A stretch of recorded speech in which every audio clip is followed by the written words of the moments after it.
Cartaz da quarentena. O que vemos, o que ouvimos e o que andamos a ler para digerir o tempo e pensar no futuro. Porque sim, há vida depois do coronavírus.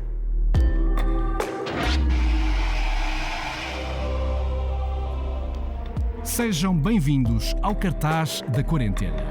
O meu nome é Hugo Manuel Correia e este cartaz tem sido um laboratório de conversas repletas de reflexões e onde buscamos os anticorpos contra o tédio.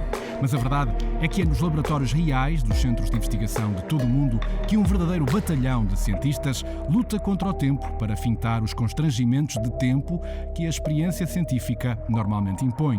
É uma luta pela vida, na busca de respostas para um vírus com muitos contornos ainda por descobrir. O nosso convidado de hoje é um homem de ciência, chama-se José Carlos Machado, é professor associado da Faculdade de Medicina da Universidade do Porto e vice-presidente do Instituto de Patologia e Imunologia Molecular da Universidade do Porto, o IPATIMUP. Todos os dias, a transferência de informação genética entre células de cancro é o enigma central que absorve uma boa parte do tempo e da atenção deste investigador, num trabalho que tem vindo a ser premiado por diversas vezes pela Fundação da Ciência e Tecnologia, pela Agência Portuguesa para a Inovação, pelo Ministério da Saúde e pela União Europeia. Mas num momento em que a comunidade científica tem estado ela mesma no centro das atenções e dos desejos do mundo inteiro, será interessante perceber como esta comunidade está a lidar com a pressão e também a adaptar-se a estes tempos de pandemia.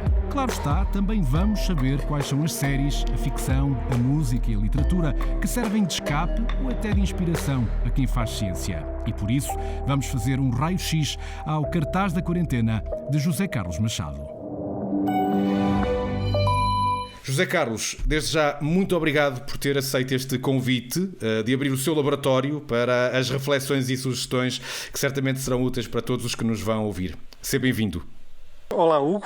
O prazer é todo meu. É um gosto estar a participar nesta conversa e vamos lá ver se conseguimos dar a isto um caráter interessante e para os nossos ouvintes. Desde logo, assim que todos soubemos os contornos desta pandemia, qual foi de imediato a reação da comunidade científica do I3S? Ou seja, quando começamos a perceber que era uma pandemia com estas características de grande facilidade de contágio, como é que de imediato foi necessário aqui delinear uma estratégia de contingência para que, no fundo, se acautelasse a segurança de todas as pessoas que trabalham no I3S, mas, ao mesmo tempo, também se permitisse que a ciência não parasse? Claro.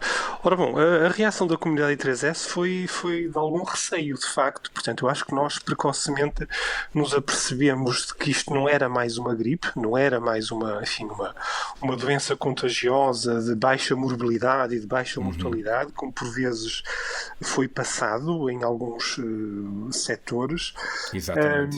E eu acho que isso teve uma influência decisiva no processo de decisão de vários países. Eu acho que, por exemplo, a questão da Itália e da Espanha teve muito a ver com essa hesitação inicial de até que ponto levar a sério a ameaça, que era relativamente óbvia, porque os dados chineses mostravam claramente que não era uma pandemia, ligeira. Convencional.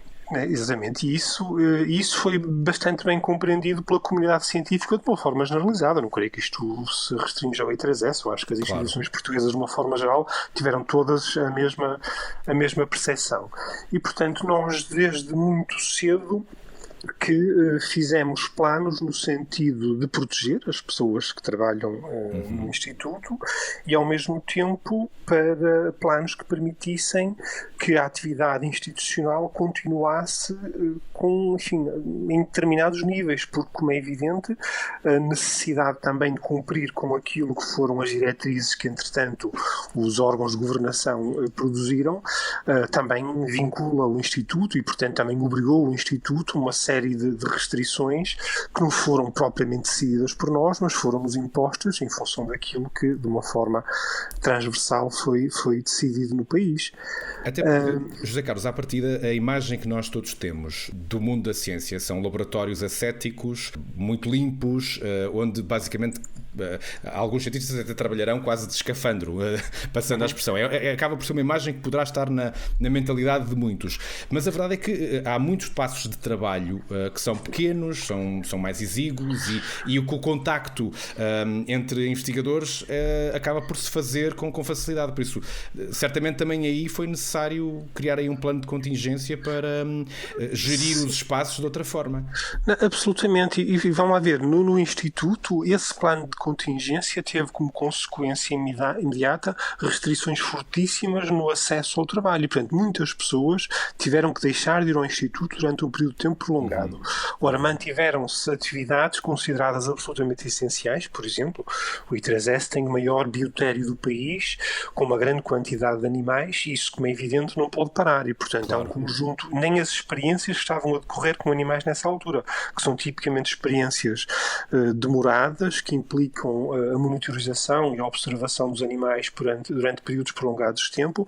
Portanto, tudo isso que teve de ser garantido. Mas muita da atividade considerada menos crítica ou menos prioritária foi reduzida e, portanto, houve uma redução muito importante da atividade de investigação institucional. Ao mesmo tempo, houve uma introdução de novas atividades e essas agora tiveram a ver com uma resposta social que teve que ser dada, até como resposta ao apelo governamental para que as instituições científicas fizessem a sua quota parte neste esforço coletivo de combater tentar dar a resposta a esta pandemia. Aliás, ainda esta semana víamos uma reportagem precisamente sobre um trabalho que o I3S está a desenvolver que acaba por, através da análise de amostras recolhidas no Hospital de Santo António, se consegue de alguma forma traçar os cenários evolutivos para aqueles doentes com maior tendência para o seu estado de saúde se agravar mais facilmente perante a infecção do Covid-19. Será apenas um dos vários trabalhos que entretanto começaram a ser iniciados no I3S para realmente dar resposta a esse espírito de missão, que é tentar também encontrar respostas contra o Covid-19.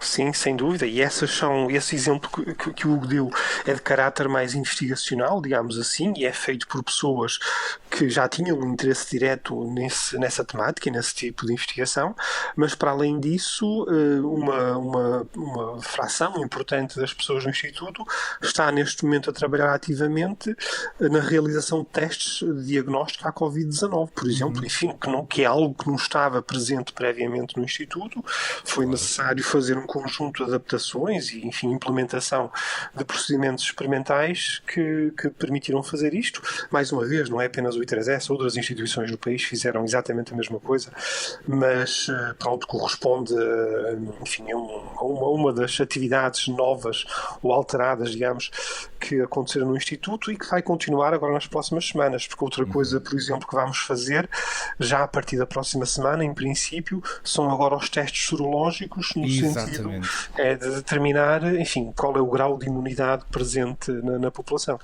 Mas, José Carlos, há aqui ainda um grande grau de incerteza, mesmo na questão dos testes. Há ainda muito do vírus que nós não sabemos, ou seja, como é que há doentes que depois de fazer o primeiro e o segundo teste voltam a dar positivo, ou até mesmo nos testes sorológicos, pelo menos em alguns casos, ainda não se sabe se nos darão respostas fidedignas, não é? Que aquela pessoa já estará efetivamente imunizada naturalmente contra o vírus. Claro, há ainda muitas incógnitas, sem dúvida nenhuma. Incógnitas que, enfim, têm vários níveis.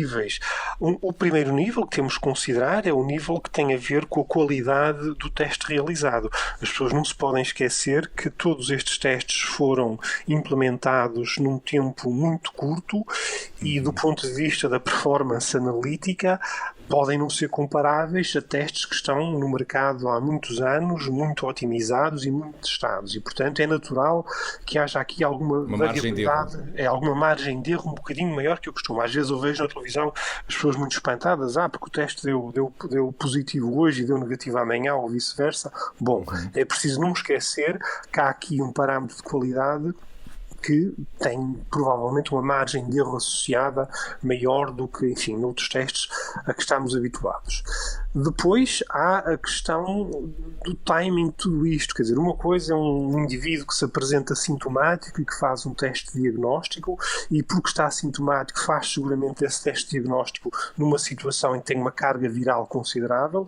Outra coisa completamente diferente é o doente que deixou de ser sintomático, que é considerado clinicamente curado e que depois, mesmo assim, dá um resultado positivo e que no dia seguinte está negativo. Bom, este doente está com uma carga viral seguramente muito baixa, provavelmente muito próxima do limite de sensibilidade do teste. Portanto, é natural. Ainda não se sabe muito bem é quanto tempo o organismo demora até conseguir obliterar por completo a presença da carga viral, não é? E esse tempo seguramente que variará de pessoa para pessoa. E, portanto, neste vírus, assim como em qualquer outro vírus, e, portanto, desse ponto de vista, não é nada de novo. Agora, as pessoas têm que, enfim, entender estes resultados com a contextualização adequada e sem, enfim, transformar isto imediatamente numa situação de suspeição do teste ou da acuidade clínica ou o que for, não é? Isso é importante. E estas coisas que estamos aqui a discutir, esta incerteza, creio que vai ser ainda maior agora com os testes serológicos. Não é? Porque ainda existe uma variabilidade biológica, de comportamento biológico maior. A questão dos anticorpos e da produção dos anticorpos não pode ser interpretada imediatamente como imunidade. Porque nós anticorpos produzimos conta praticamente tudo. Eu acho que o exemplo mais paradigmático é o dos doentes com SIDA. Os doentes com SIDA produzem anticorpos contra o vírus da SIDA. E, no entanto, não são eficazes o suficiente. Exatamente. Exatamente. E, portanto, é preciso separar as coisas. Portanto, produção de anticorpos é uma coisa, imunidade efetiva é outra coisa. E essa ainda não sabemos se existe. Vai demorar tempo até percebermos se, de facto, os seres humanos são eficazes na produção de imunidade. Tudo indica que sim, porque, enfim, tradicionalmente e comparativamente com outras doenças do mesmo tipo, vírus até relativamente semelhantes, enfim, a imunidade desenvolvida pela espécie humana tem sido eficaz e, portanto, creio que devemos estar otimistas relativamente a isto. Mas é preciso esperar pelos resultados e por essas confirmações. Aqui a questão, essa é a variável que faz, que neste caso se torna o maior enigma para que a população e a opinião pública às vezes consiga compreender, é que o tempo é neste caso um recurso escasso, que não temos, estamos constantemente à procura de respostas o mais rápido possível, mas a ciência precisa de tempo para que todas as suas conclusões sejam assentes em factos validados e seguros, senão corremos o risco de estar aqui a dar passos em terrenos mais movediços, não é? Sim, sim, absolutamente. E às vezes custa-me um bocadinho, enfim, assistir às vezes quase à leviandade com que alguns achados que são superficiais são divulgados, seja uma droga nova para um tratamento, ou um anticorpo, ou isto ou aquilo. Bom, as pessoas não se podem esquecer que, independentemente nem vou dizer da veracidade, mas da qualidade dos dados que sustenta às vezes esses anúncios, há um outro elemento fundamental em medicina, que é a necessidade de validar clinicamente as coisas, o que significa tempo para, num grupo de voluntários, numa lógica de ensaio clínico, demonstrar a efetividade clínica daquela solução, independentemente dela do ponto de vista teórico ou experimental, parecer muito boa à partida, mas há um tempo aqui que não se pode curto-circuitar de forma alguma. José Carlos, e aqui a questão da imunidade, não corremos o risco de que aconteça o mesmo que acontece habitualmente com a gripe convencional, que é este vírus não poderá ter capacidade de também se mutar de uma época para outra, de um ano para o outro, e conseguirmos ter agora a imunidade para esta ameaça corrente chamada Covid-19, mas no próximo ano surgir uma mutação que implique uma nova vacina? Ora bom, não podemos excluir essa possibilidade, de facto, mas mais uma vez aqui, os dados históricos que existem, a experiência com outras infecções com organismos similares, indica-nos que será pouco provável. É preciso não esquecer que o vírus da Covid-19 é um vírus diferente do vírus da gripe.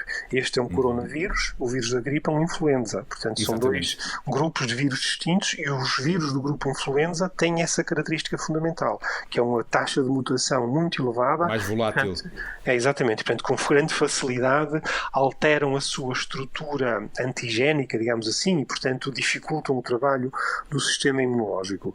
Em princípio, este coronavírus não terá esse tipo de comportamento, será geneticamente mais estável e, portanto, será menos provável que uma vacina efetiva agora deixe de ser efetiva no futuro.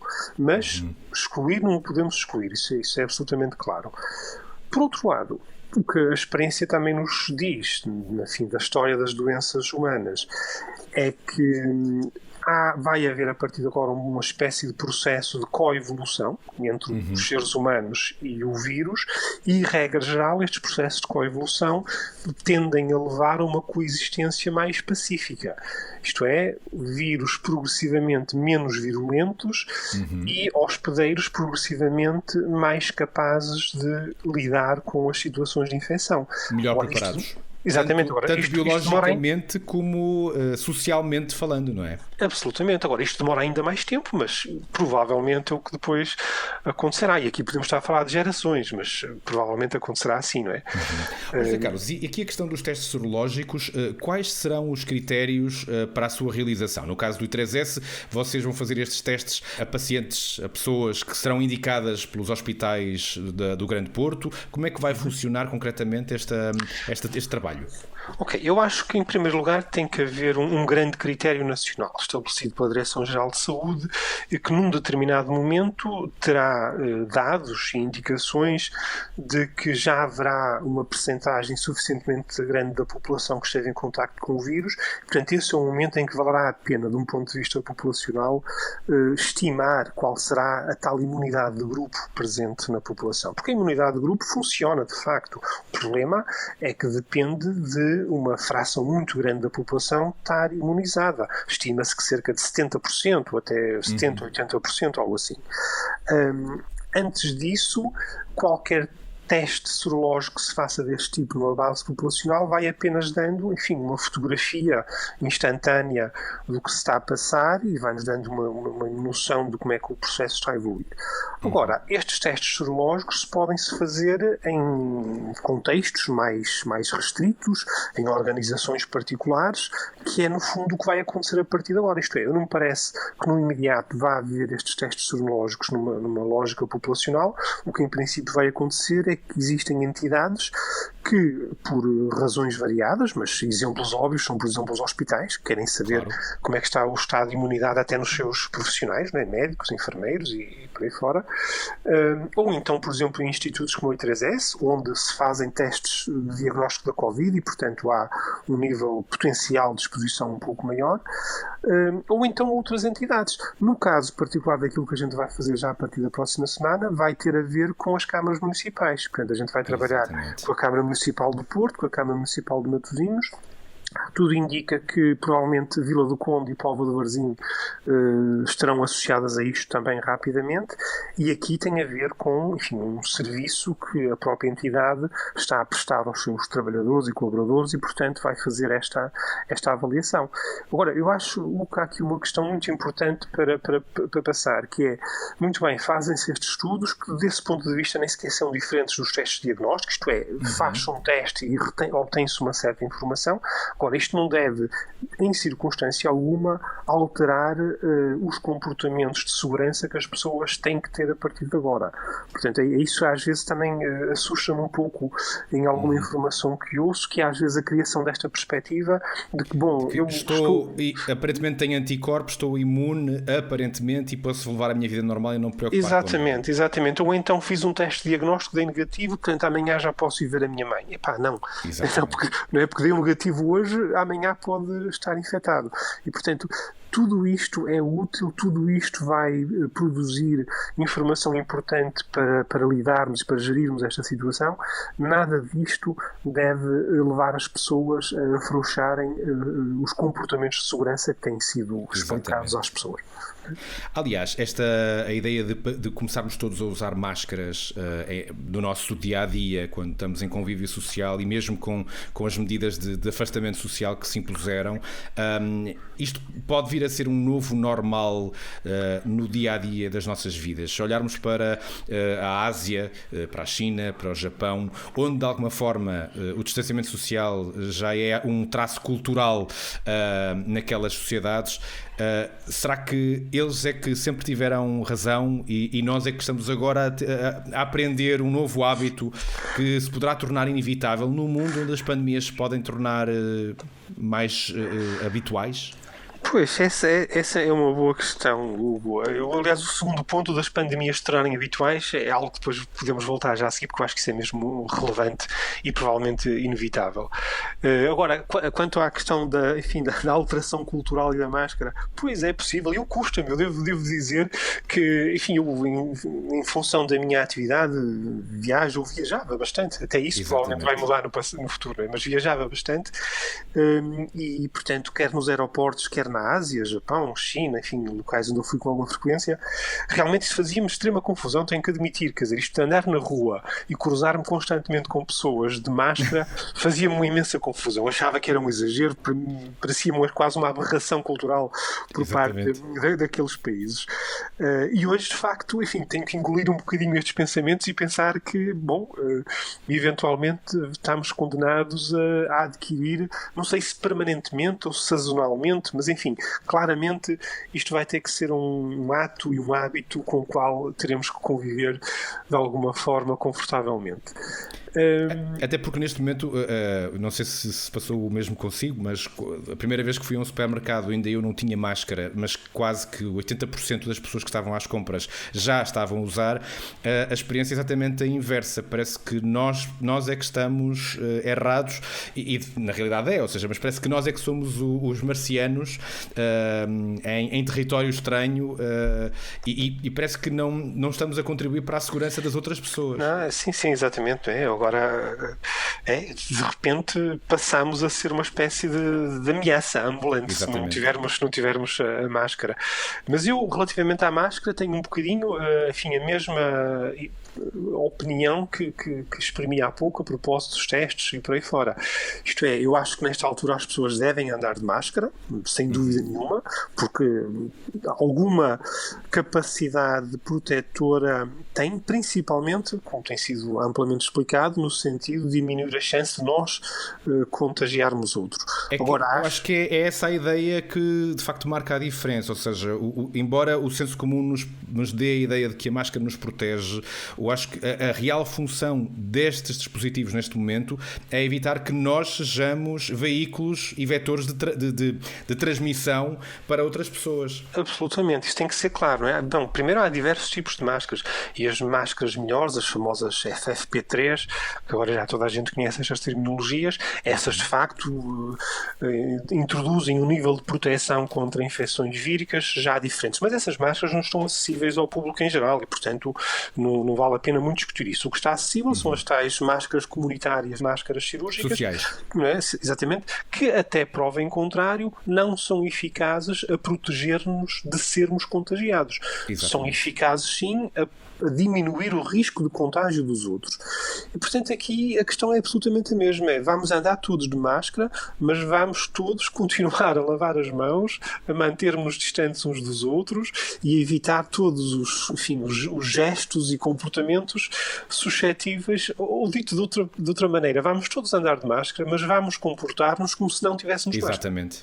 Ou seja, há um desconfinamento, mas não um relaxamento dos cuidados. E é isso que é preciso ter aqui muito claro nas nossas cabeças. Isso é fundamental. E, aliás, percebe-se, evidentemente, às vezes eu que sempre fui tão crítico dos nossos políticos, tenho que admitir que ultimamente ouço na televisão e até tenho alguma pena deles, porque de facto estão numa situação tremenda, nomeadamente aqueles que têm responsabilidades governativas, e percebo perfeitamente a aflição deles com a economia do país, com tudo aquilo que pode estar a desabar em função desta situação.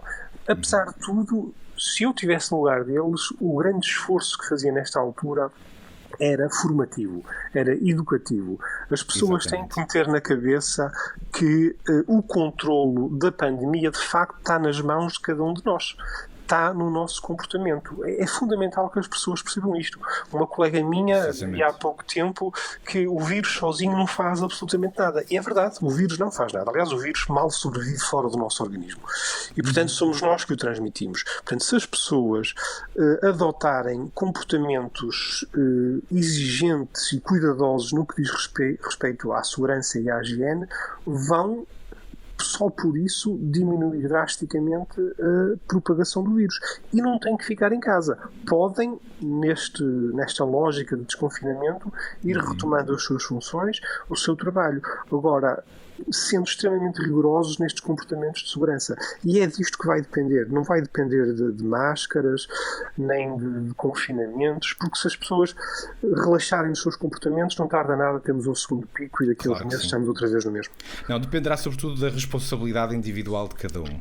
Sim, absolutamente. É precisamente isso. Esta pandemia, em boa verdade, já estava anunciada, porque os epidemiologistas já há muito alertavam as autoridades e a sociedade civil do risco que corríamos como espécie de ter que lidar com estas ameaças, e é uma realidade. Isto pode voltar a acontecer, porque a verdade é que a atividade humana, desde a exploração intensiva animal, esta concentração extraordinária de animais num único espaço é um barril de pólvora. Provavelmente esta pandemia vai nos obrigar a repensar a indústria alimentar? Eu acho que o problema é mais transversal do que isso. Isso que o acabou de descrever de facto corresponde muito à percepção que tem sido criada, que tem a ver com a proximidade entre o homem e determinadas espécies animais, e quando pensamos nisso, imediatamente nos concentramos muito na questão das espécies domesticadas e por aí. Mas eu acho que é mais transversal do que isso. O problema é que nós estamos a mexer no meio ambiente de uma forma nunca vista, digamos assim. Exatamente. E, portanto, estamos a baralhar completamente as regras do jogo. A muitos níveis, ok? Mas neste nível particular, que é o das infecções víricas, e tem um bocadinho a ver com a biologia dos vírus, que nem sequer se restringe aos vírus, é verdade, para as bactérias também e outros agentes microbiológicos. Há aqui um elemento absolutamente fundamental, que é aquilo que tradicionalmente era a barreira das espécies. Isto é, a maior parte destes organismos patogénicos são extremamente adaptados a uma determinada espécie. No caso dos vírus, então, é absolutamente claro, porque os vírus são parasitas intracelulares, portanto, só vivem dentro das nossas células, e para entrarem para dentro de uma célula, têm que se pendurar, entre aspas, num receptor muito particular dessa célula. Ora, as proteínas, os receptores, são absolutamente únicos em cada espécie animal ou de plantas, e, portanto, um vírus em geral é capaz de entrar num tipo de células de um tipo de espécie e não é capaz de o fazer noutro tipo de espécie, às vezes nem num tipo de células do mesmo organismo ou da mesma espécie, mas muito menos numa espécie diferente. Isto, tipicamente, era mantido de uma forma relativamente equilibrada, até porque os habitats das diferentes espécies do planeta estavam relativamente bem definidos e, portanto, as espécies que contactam umas com as outras obedecem a regras muito claras. Portanto, a questão do habitat aqui é fundamental perceberem, porque, sei lá, usando exemplos extremos, um habitat desértico e um habitat tropical são cenários ambientais completamente distintos, e uma espécie do deserto jamais contactará com uma espécie dos trópicos. Agora, o tipo de alterações que estamos a provocar no meio ambiente está a criar uma espécie de lotaria de interações entre espécies a um ritmo que nunca se tinha visto. E, portanto, nós estamos a baralhar completamente as regras deste jogo. Estamos, por exemplo, a dar a oportunidade a organismos como vírus de experimentarem espécies às quais nunca teriam tido acesso. E, portanto, esta questão não se esgota, de facto, nesta relação entre humanos e espécies domesticadas. Isto está a acontecer entre todas as espécies e nós muitas vezes não temos sequer acesso às doenças que atingem outras espécies. A nossa percepção é muito daquilo que atinge a espécie humana, não é? Mas estamos, no fundo, a acelerar este circuito de experimentação de espécies novas que um vírus pode ter e que depois, por acaso, podem chegar à espécie humana. Este vírus, este coronavírus da Covid-19, por exemplo, enfim, andam essas teorias todas por aí, dos morcegos e pangolins, e enfim, já ouvi tudo, mas a verdade é que a gente não sabe como é que aconteceu, e portanto há de facto um vírus no morcego que dos conhecidos é aquele que mais se parece com este, mas também está relativamente claro que a distância genética entre este vírus e o vírus do morcego é ainda assim bastante grande, e portanto não foi seguramente um salto entre morcegos e vírus. Ou seja, houve aqui vários elementos intermédios, vários saltos intermédios até chegar à forma como ele hoje se apresenta como ameaça para todos nós. Sim, absolutamente. Aqui, além da questão da nossa, da própria produção animal, estamos a falar também do uso dos ecossistemas de forma descontrolada, não é? Sim, sem dúvida. A destruição dos ecossistemas, a desflorestação, tudo isto vai colocar animais selvagens em contacto com outros animais que naturalmente com os quais não se cruzariam. Exatamente, e isso que é um fator de risco elevadíssimo, porque nós todos falámos em sistema imunológico e na imunidade ou nas capacidades imunes inatas que nós temos, mas esquecemos que o sistema imunológico de cada espécie é também ele um produto da evolução.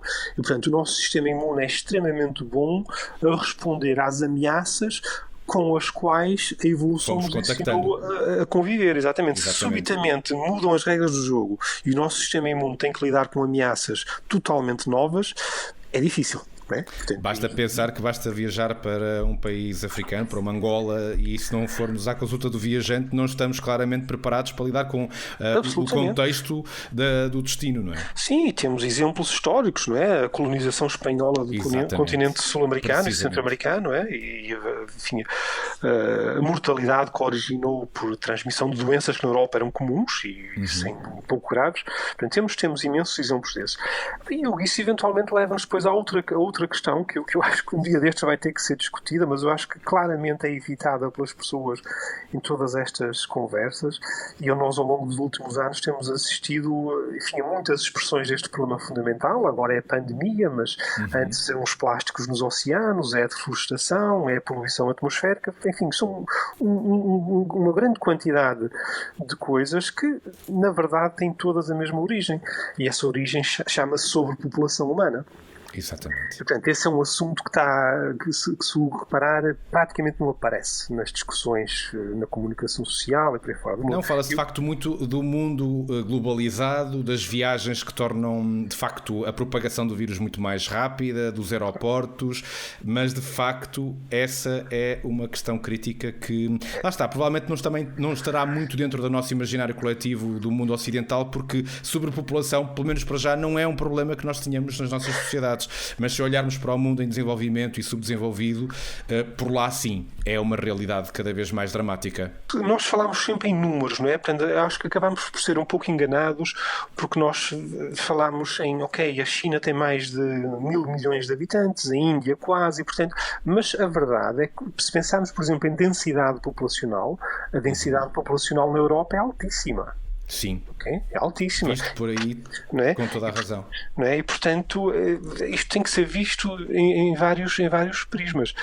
E eu, nesta altura, eu não sei os números exatos, mas a população humana nesta altura é superior a 7 mil milhões de pessoas, acho eu, e há algumas estimativas que nos dizem que em 2030, algo assim, essa população terá atingido os 10 mil milhões. Pois, vai ser difícil. São muitos os desafios que vamos ter pela frente. Vai ser difícil. E eu sei que às vezes tenho estas discussões com colegas noutros contextos, e há sempre quem defenda que, mas isso pode-se resolver mudando a forma, o comportamento humano, hábitos de vida, e seguramente que há muita coisa que se pode melhorar a esse nível para, digamos, mitigar este problema, mas nunca vamos poder escamotear o facto de que, se nada for feito, em 2030 teremos 10 mil milhões de bocas para alimentar e 10 mil milhões de pessoas para acomodar em algum sítio. E além desta realidade estatística difícil de imaginar, mas que está cada vez mais próxima, e além de pensarmos na mudança de hábitos, da mudança de comportamento humano na utilização dos ecossistemas e como estávamos a falar há pouco, o que é que terá de mudar também para que estejamos mais preparados para agir mais rapidamente numa próxima pandemia? Que mecanismos de alerta é que terão de ser criados? Eu acho que não há nada para inventar aí, Hugo.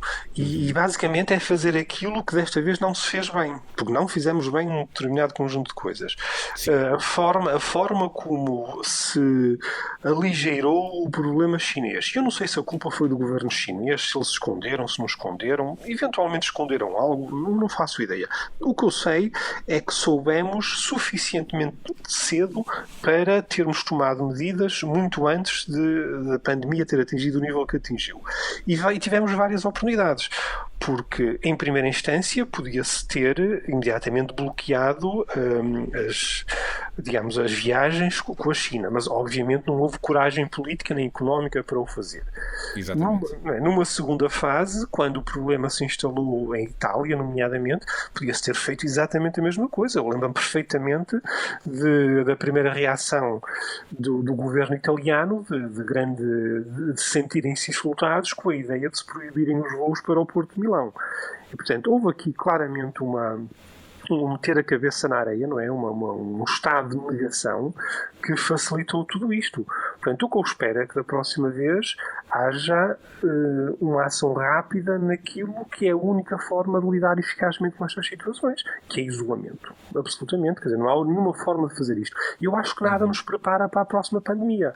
Porque se a próxima pandemia que vai acontecer seguramente com outro vírus qualquer, é totalmente imprevisível e quando ele aparecer, mais uma vez, estaremos na situação de não termos uma vacina, de não termos um tratamento eficaz, a situação vai ser exatamente a mesma. Portanto, a única forma de o controlar é agir muito rapidamente sobre os focos iniciais, contendo-os. Eu penso que não há outra forma de fazer isto.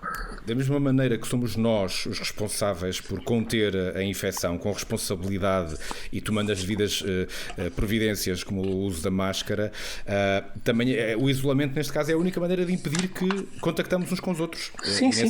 E mesmo agora aqui no futuro, isso por acaso é uma questão importante, porque Portugal, vamos apenas até considerar o exemplo de Portugal. Bem, agora estamos nesta situação. É provável que surjam novos focos de infecção. Não lhe vou chamar vagas, vamos chamar novos focos de infecção. Agora, o foco de infecção não vai atingir o país na sua totalidade. Portanto, aquilo que eu espero que as autoridades de saúde em Portugal façam a partir de agora é montarem um esquema de vigilância regional, local. Com mecanismos de alerta. Exatamente, municipal, o que quer que seja, para que quando surgir um novo ovar, imediatamente isso seja identificado e contido. Não temos que nos preocupar com o país como um todo, porque não vai haver um novo foco de infecção em todas as cidades do país simultaneamente. Isso vai acontecer num determinado local. Portanto, é preciso imediatamente conter esse foco de infecção. E provavelmente haverá um segundo ou um terceiro. E, portanto, fazer exatamente a mesma coisa. Portanto, há aqui uma lógica de definição de setores de segurança. Este é um bocadinho como aliás, temos um bom exemplo. Se nos lembrarmos do Titanic, nós não queremos ser o Titanic. Não é? Claro. Nós queremos ser um navio que, se por acaso sofrer um acidente e um rombo num determinado setor do navio, não inunde completamente e afunde por causa disso.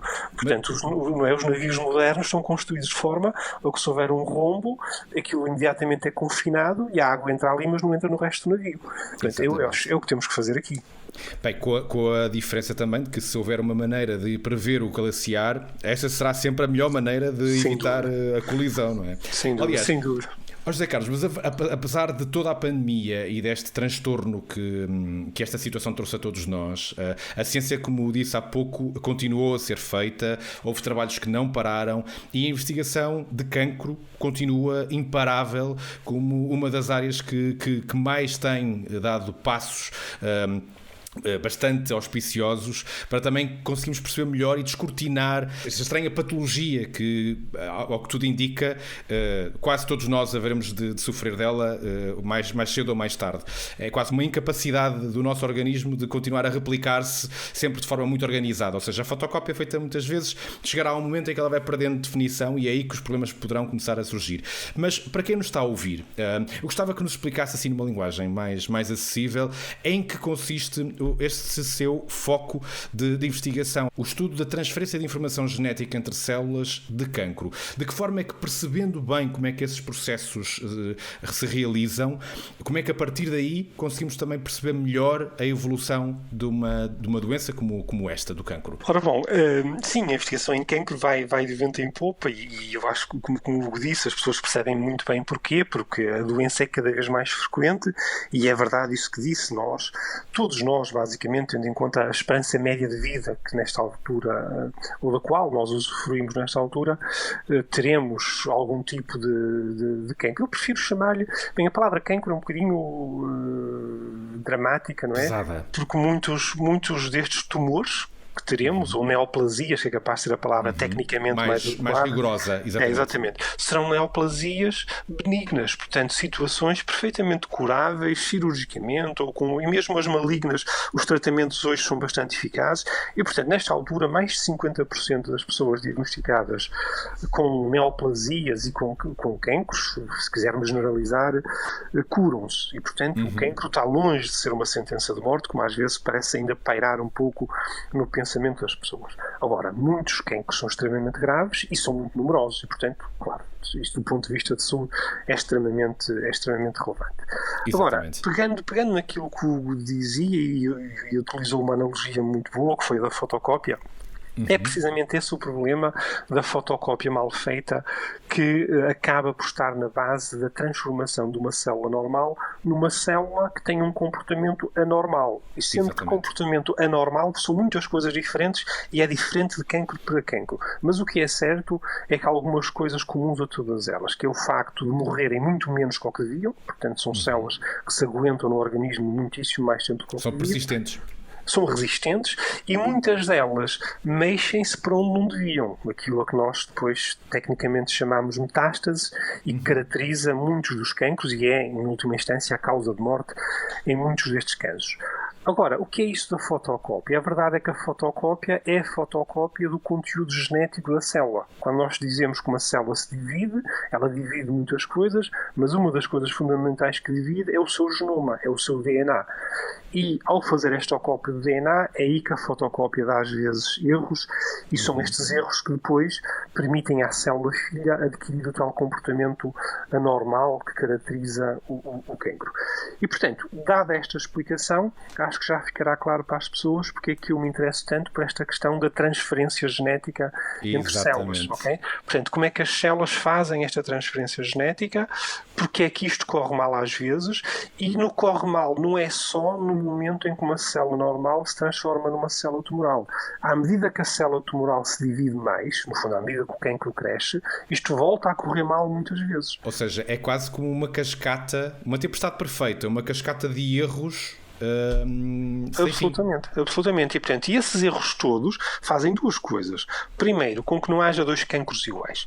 Quando eu digo que o Sr. Silva e o Sr. Moraes tenhamos um cancro de estômago, é verdade, têm um cancro no mesmo órgão, mas aqueles cancros são absolutamente diferentes entre si e não há, provavelmente, no mundo e na história do cancro, dois cancros iguais. Porque há uma história individual que é genética, que é absolutamente irreprodutível. E, portanto, desse ponto de vista, são totalmente diferentes. E qual é a consequência disto? Que depois é prática, é a dificuldade em tratar a doença.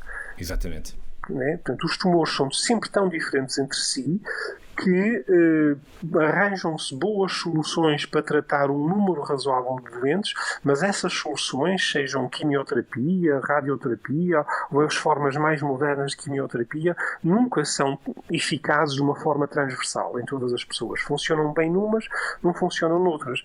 E é por isso que o cancro é muito,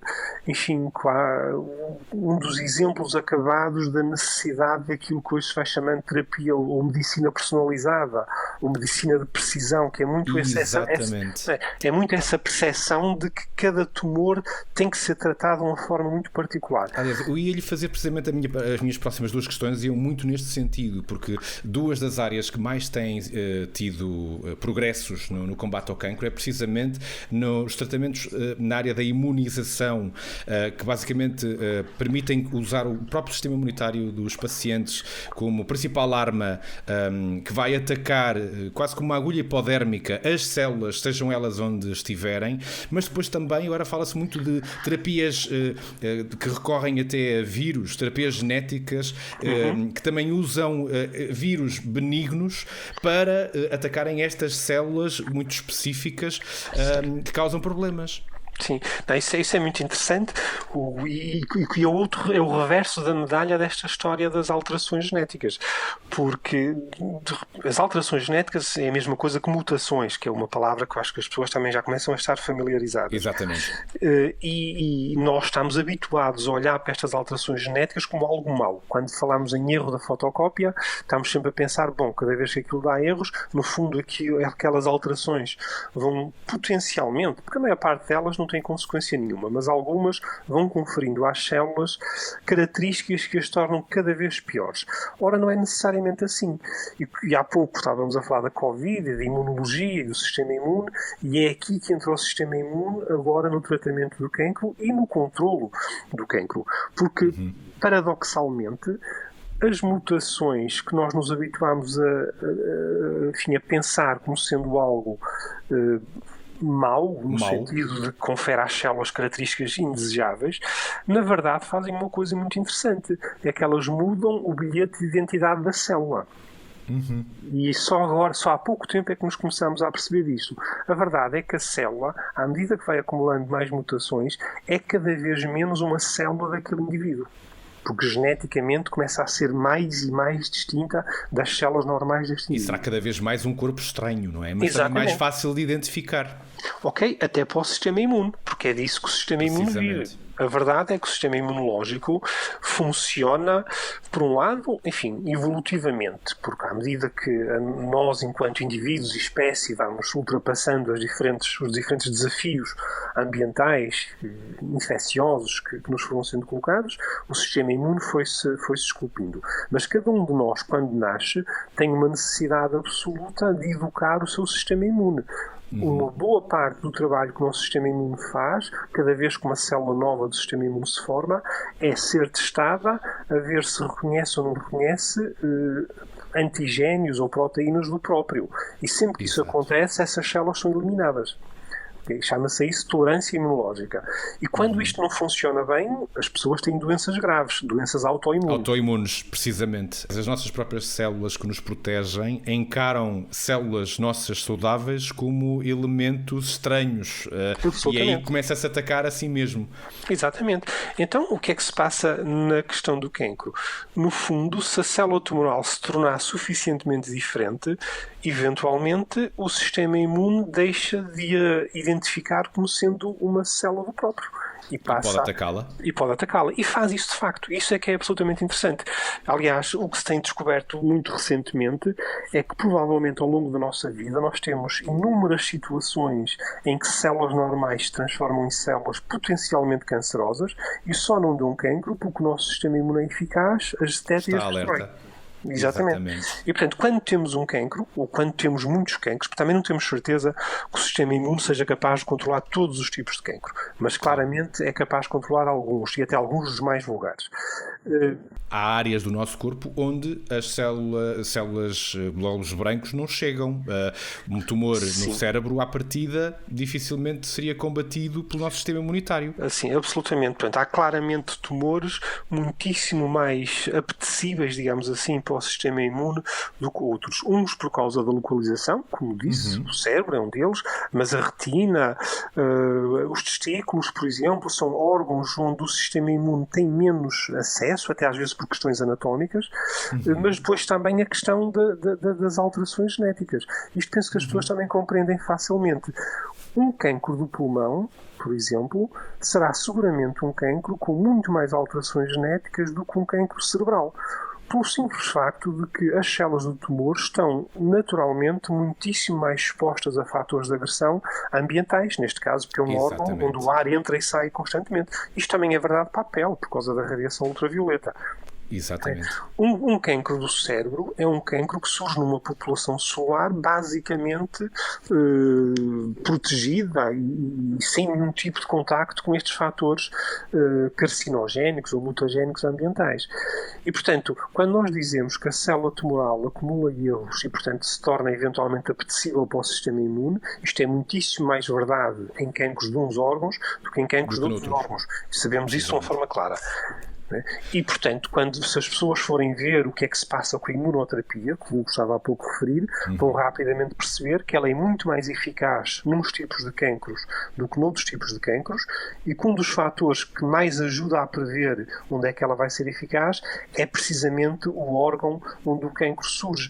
E, portanto, isso eu posso dizer, a imunoterapia é especialmente eficaz em cancros da pele, em cancros do pulmão, em cancros da bexiga, em alguns tipos de cancros gastrointestinais. Portanto, tudo tumores onde há uma exposição altíssima a fatores ambientais que levam eles próprios a alterações solares e de foro genético.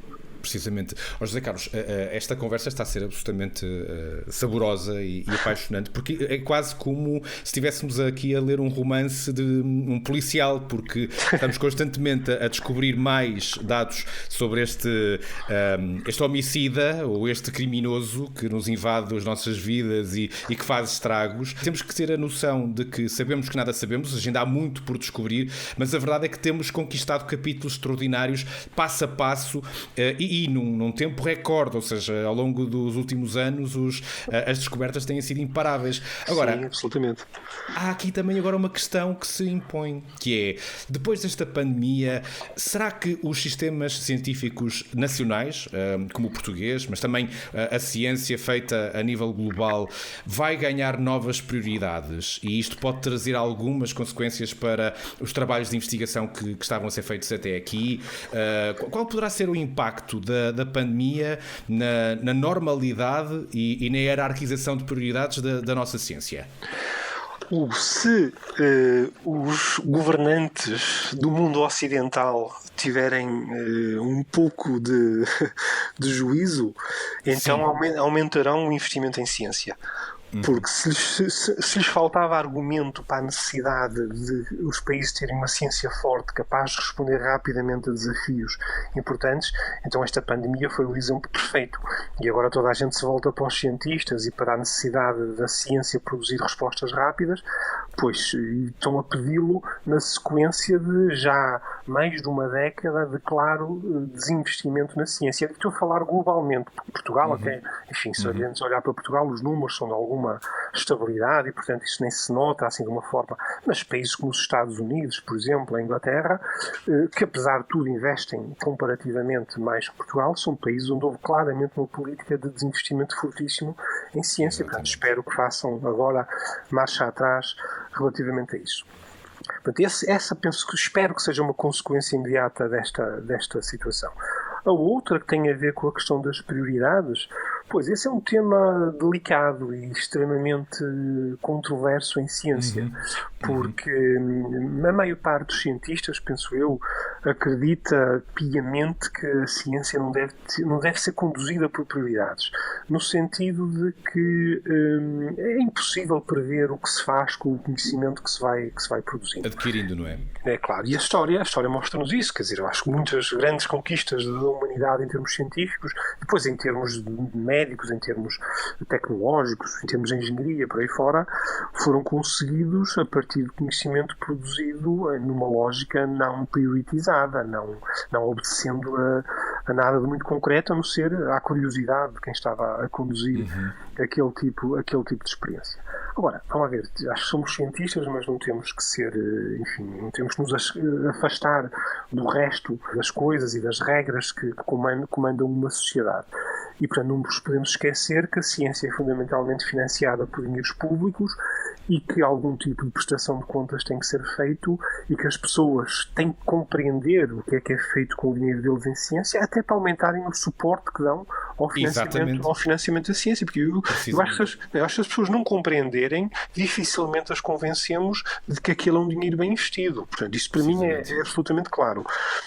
Portanto, nesse sentido, os cientistas também têm que ter alguma flexibilidade para se poderem adaptar a programas de investimento em ciência onde haja algum tipo de privatização.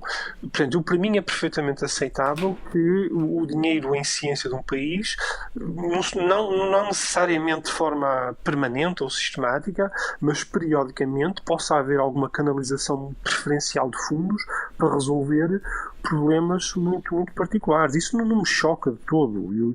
Não vamos correr o risco de repente, quem não investia passa a investir só na investigação de doenças infecciosas e se esqueçam outras áreas. Claro, acho que será um erro tremendo. Espero que isso não aconteça. Portanto, espero que as pessoas que, enfim, com poder de decisão não cometam esse erro. Exatamente. Eu compreendo que, enfim, haja alguma necessidade.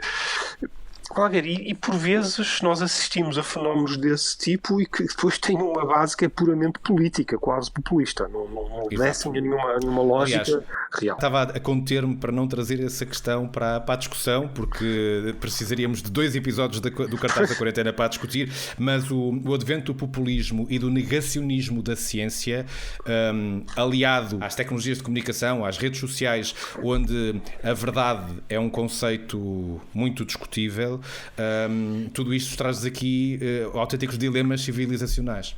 Sim, absolutamente. E as pessoas têm muita dificuldade em resistir ao apelo das redes sociais ou do palco. E o facto também, desse ponto de vista, esta pandemia foi muito curiosa, porque a gente assistiu ao emergir de pseudo-especialistas em tudo e mais alguma coisa. Foi algo que me deixou espantado durante este período, foi a quantidade de pessoas que apareceu, que com formação de base, alguns sem formação de base, a maioria, subitamente não se lembra, porque opinar é uma coisa.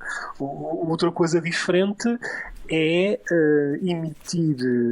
fazer declarações com aparente sustentação científica e que depois não têm sustentação nenhuma. Mas como é que vocês, cientistas, encaram esta leviandade como a sociedade civil, chamamos-lhe assim, e alguns protagonistas, conseguem negar, questionar as premissas e os factos científicos?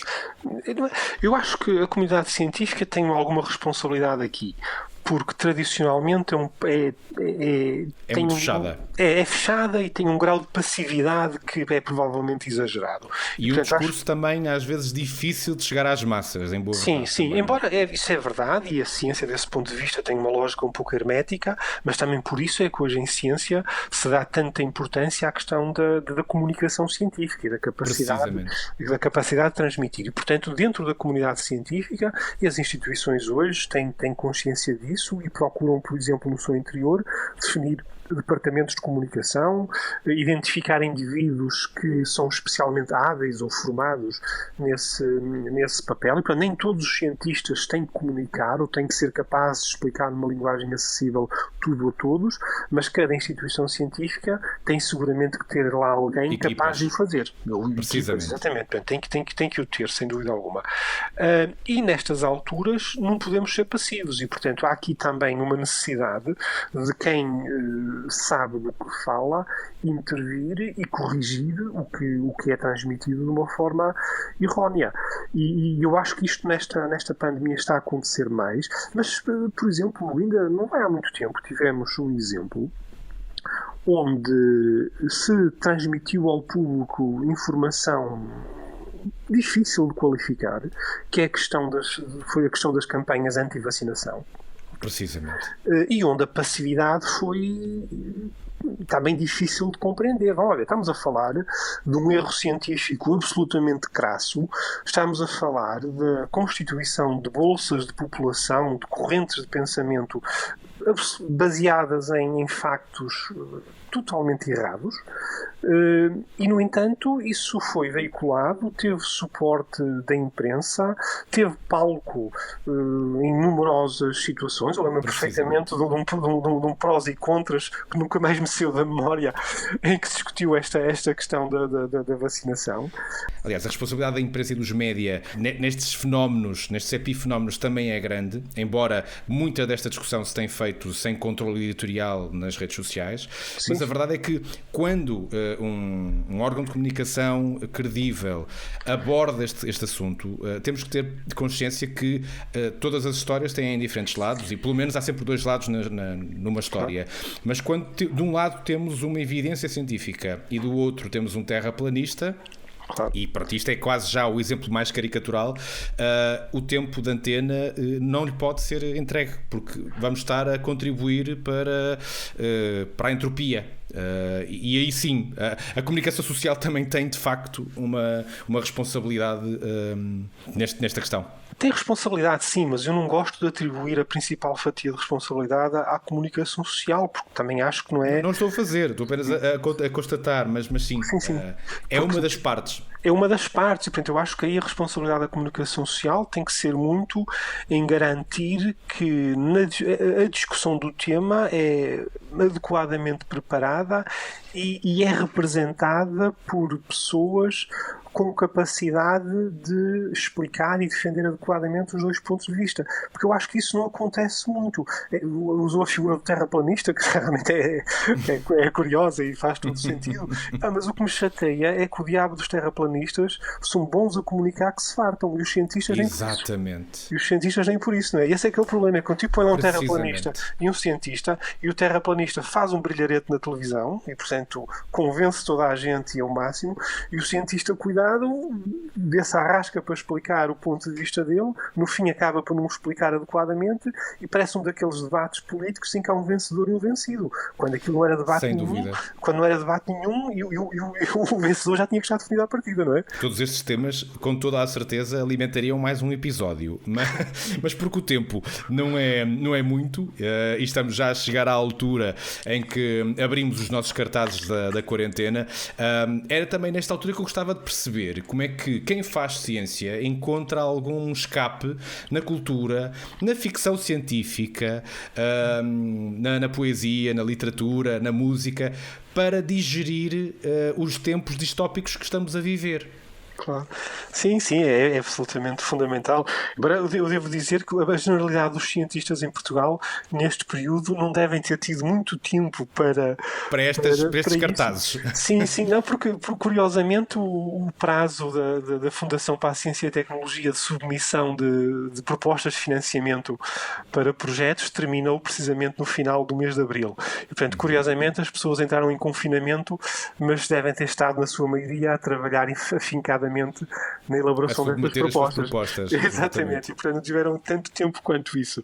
Mas seguramente que sim, quer dizer, eu acho que tinha a capacidade de ocupar tempos com esse tipo de atividades culturais, e agora numa lógica de confinamento, é evidente, é importante, e ainda por cima até como forma de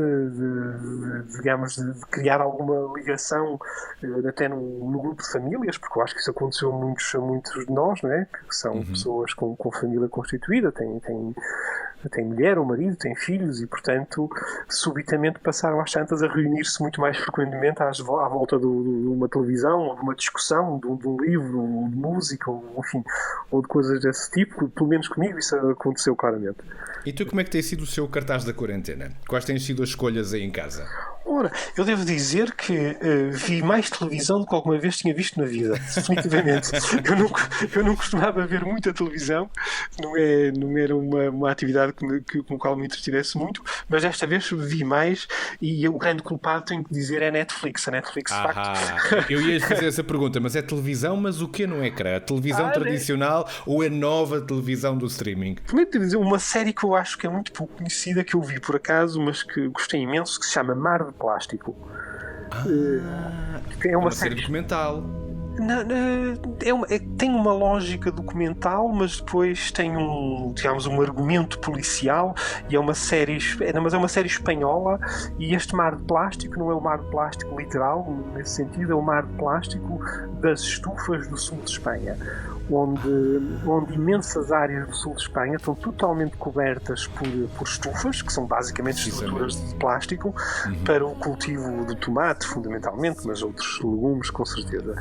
Portanto, é uma série muito interessante porque, talvez por eu ser português e estou relativamente familiarizado com a cultura espanhola, a gente percebe muito bem todo aquele comportamento das personagens, toda aquela lógica, que tem muitas sobreposições com Portugal também, mas toca num assunto que volta àquela questão da sobrepopulação e, portanto, que é a necessidade de produzir massivamente produtos, de o fazer de uma forma economicamente competitiva, e ajuda a explicar muito bem, por exemplo, porque é que a imigração ilegal é tão grande em Espanha, nomeadamente de pessoas vindas do Magreb e da África subsaariana, porque é tudo gente que acaba a trabalhar de forma ilegal naquelas estruturas. Portanto, é uma série que eu achei muitíssimo interessante por toda a explicação que dá de um fenómeno social que acontece no sul de Espanha, mas também porque está muito bem feita, não é? E as personagens são muito boas, são bem construídas. Vi também um filme interessantíssimo que se chama A Plataforma. Sim, também espanhola. Também espanhol. É uma boa peça filosófica. Exatamente. Este é do País Basco e achei uma piada imensa aquilo. Aliás, foi a sugestão do meu filho, que me começou a dizer: pai, vê aquele filme que vais achar piada. Eu vi o trailer e não me impressionou assim muito, mas depois resolvi ver e de facto achei interessantíssimo, e volta a esta questão da humanidade, da solidariedade, e de como é que as pessoas são incapazes de fazer o óbvio, mesmo quando o óbvio tem um retorno palpável, porque não são capazes de prescindir de nada daquilo que têm. Exatamente. E é muito interessante a forma como o modelo é feito. Aliás, aquilo tem um toque de caverna platónica que eu achei um piadão também, porque há ali claramente uma inspiração naquelas analogias, naquelas alegorias filosóficas do Platão. É um grande filme para refletirmos em nós próprios e no rumo da sociedade, sem dúvida. E depois livros, curiosamente, não foi ler livros, não tenho lido nenhum livro nesta fase, curiosamente. Eu colei imenso, mas nesta altura não li praticamente nada, em parte porque estive muito ocupado com a questão do projeto, portanto, já passo a vida a ler material técnico por causa disso, mas uma coisa que fiz muito foi ver livros de fotografia. Suponho que é uma forma de escapar, acho eu, não é? Portanto, eu gosto de fotografia e tenho uma biblioteca relativamente grande de fotógrafos e há alguns que me impressionam verdadeiramente. Alguns deles precisamente fotografam a imensidão, fotografam espaços abertos, fotografam, formas de alargar os horizontes, às vezes em espaços fechados. É isso que eu às vezes acho fascinante nos fotógrafos, como é que conseguem dar horizontes, às vezes até, digamos, a cenários urbanos onde aparentemente não existem horizontes. E existem, de facto. Quando se enquadra bem as coisas, eles existem. E eu acho imensa piada a isso. Mas houve algum livro de algum fotógrafo em particular que tenha sido mais magnético por estes dias? Sim, há um que eu aprecio particularmente, que se chama Stephen Shore, que é um fotógrafo americano dos anos 70, aliás, daquela corrente do Andy Warhol, portanto era um daqueles artistas que emergiu naquele caldo cultural, digamos, que o Andy Warhol criou em Nova York, e ele vem daí e depois fotografa o sudoeste americano de uma forma absolutamente excepcional, mas também cidades como Nova York, Albuquerque e mais umas quantas, e o tipo é excepcional nesse aspecto. Já agora refiro outro que também gosto muito e que vi muito outra vez, que é o Martin Parr. Este é diferente em inglês e tem piada também porque é um inglês que fotografou aquela Inglaterra que eu acho que a maior parte das pessoas não conhece muito bem, porque eu acho que pensamos em Inglaterra e a gente pensa muito naquela coisa cosmopolita, Londres e tal, e boa parte da Inglaterra não é nada disso. É uma Inglaterra francamente suburbana. Countryside. Mas essa também é boa. A countryside é boa. O pior é aquela má Inglaterra, que é a Inglaterra suburbana, tanto da época industrial industrial que entretanto se degradou completamente, com uma população com uma formação educativa francamente má, que é uma realidade inglesa, que eu acho que as pessoas não têm muito noção, mas que é uma realidade inglesa. Aliás, basta pensar no Brexit para se pensar que essa realidade teve o seu impacto nesse referendo.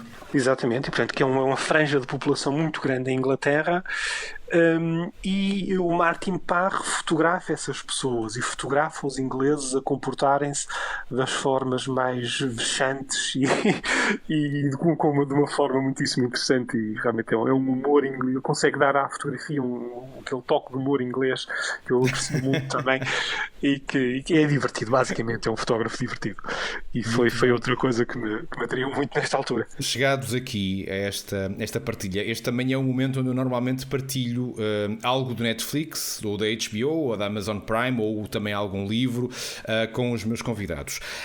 Só que desta vez eu decidi fazer as coisas de maneira um bocadinho diferentes. Neste caso, não precisei de ir muito longe para encontrar uma boa sugestão para si e para quem nos está a ouvir. Há sensivelmente um ano, o IPATIMUP, em parceria com a Fundação Belmiro de Azevedo, a Fundação Carlos Gulbenkian, o Banco BPI e a Fundação La Caixa, estreou na antena da RTP1 um projeto inédito na televisão portuguesa. E há bocado estávamos a falar precisamente dos fatores ambientais que afetam o cancro, o nosso passado genético, como variáveis de uma equação muito complexa que pode ou não condicionar o aparecimento de neoplasias. Ora, a verdade é que, embora esta palavra do cancro ainda seja uma palavra que nos rouba as palavras e que nos provoca alguns calafrios, a verdade é que falar de cancro com humor poderia parecer um paradoxo, mas este projeto de que lhe vou falar é uma aposta ganha em cada episódio, e é a demonstração de que de facto é possível falar de cancro e da prevenção do cancro, sobretudo. E vou-lhe falar do 2 minutos para mudar de vida.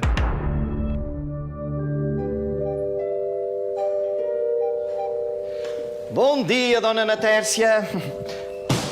Como está? Pode entrar, Sr. Emanuel. Vou ser de costume. Estou a ir. Eu já volto com novidades. Senhor doutor. Oh, Sr. Emanuel, por cá novamente? Não imagina o que eu descobri, hein? É ou não é o nevo melanocítico displásico? Um perigo igualzinho a um que eu vi ali no livro. Sr. Emanuel, esse sinal é benigno. Benigno? Já reparou neste fino contorno corimbiforme? E depois não é só isso, Sr. doutor. Veja, eu tenho a pele cravejada de sinais. Eu tenho tomado uns apontamentos que eu vou lhe mostrar. Com tantos sinais, como distinguir os mais perigosos? Como identificar os sinais atípicos com risco elevado? Fique connosco 2 minutos, porque há perguntas que não devem ficar sem resposta. Ora, estes 2 minutos para mudar de vida é um projeto que foi realizado pela Unidade de Prevenção de Cancro do IPATIMUP. É uma equipa coordenada pelo Nuno Marcos e foi capaz de produzir uma série de 20 curtas-metragens que, a partir das mais diversas peripécias e com um leque infindável de personagens, reproduzem momentos da vida real onde fica claro que os nossos hábitos, as nossas escolhas e simples rastreios podem fazer toda a diferença na prevenção e detecção precoce do cancro e de outras doenças transmissíveis. Esta foi uma série emitida, como eu disse, no horário nobre da RTP1, mas continua bem viva, atual e acessível em www.2minutos.pt, mas também em aplicações para iOS e Android, e por lá ainda tem a vantagem de encontrar conteúdos exclusivos e interativos associados a cada episódio. Isto certamente não é novidade para si. José Carlos já deve ter posto os olhos neste projeto. Sim, aliás, conheço muito bem.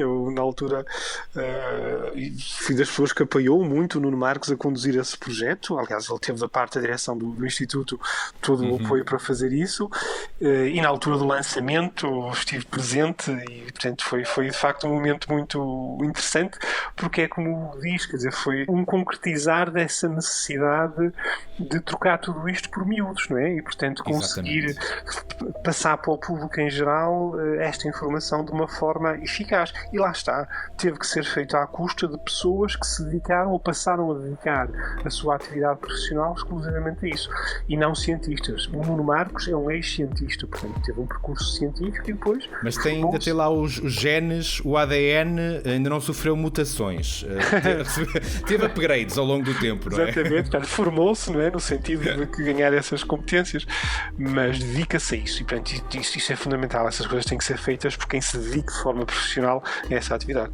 Estes projetos são sempre úteis e valiosos para aumentar a literacia científica do grande público. E às vezes estamos a falar de uma literacia científica que pode ser tão simples como estar atento àquilo que colocamos no nosso prato ou aos sinais que o nosso corpo também indica, ou aquela literacia que nos ajuda a perceber que há exames que, se forem feitos numa determinada altura, podem de facto dar pistas antecipadas de um problema que pode não o ser se realmente forem tomadas depois essas medidas e esses exames. Sem dúvida. Espero que haja muita gente a investir 2 minutos, porque ainda vamos a tempo para tornar muitas vidas saudáveis, e estou certo que é um projeto para continuar a seguir durante e depois de passar este confinamento imposto pela pandemia. José, foi um prazer esta conversa. Estou certo, isto quase que poderíamos terminar com um cliffhanger, que é quando um episódio de uma série termina com to be continued. Seguramente poderíamos depois continuar esta conversa num outro espaço, num outro cartaz da quarentena ou noutro projeto que possa entretanto vir a aparecer. Claro que sim, terei todo o prazer.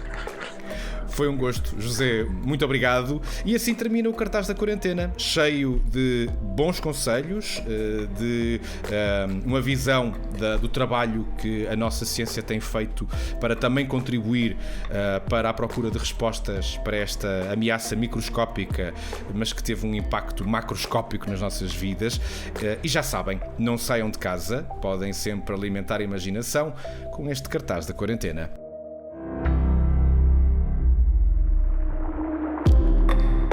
Cartaz da quarentena. O que vemos, o que ouvimos e o que andamos a ler para digerir o tempo e pensar no futuro. Porque sim, há vida depois do coronavírus.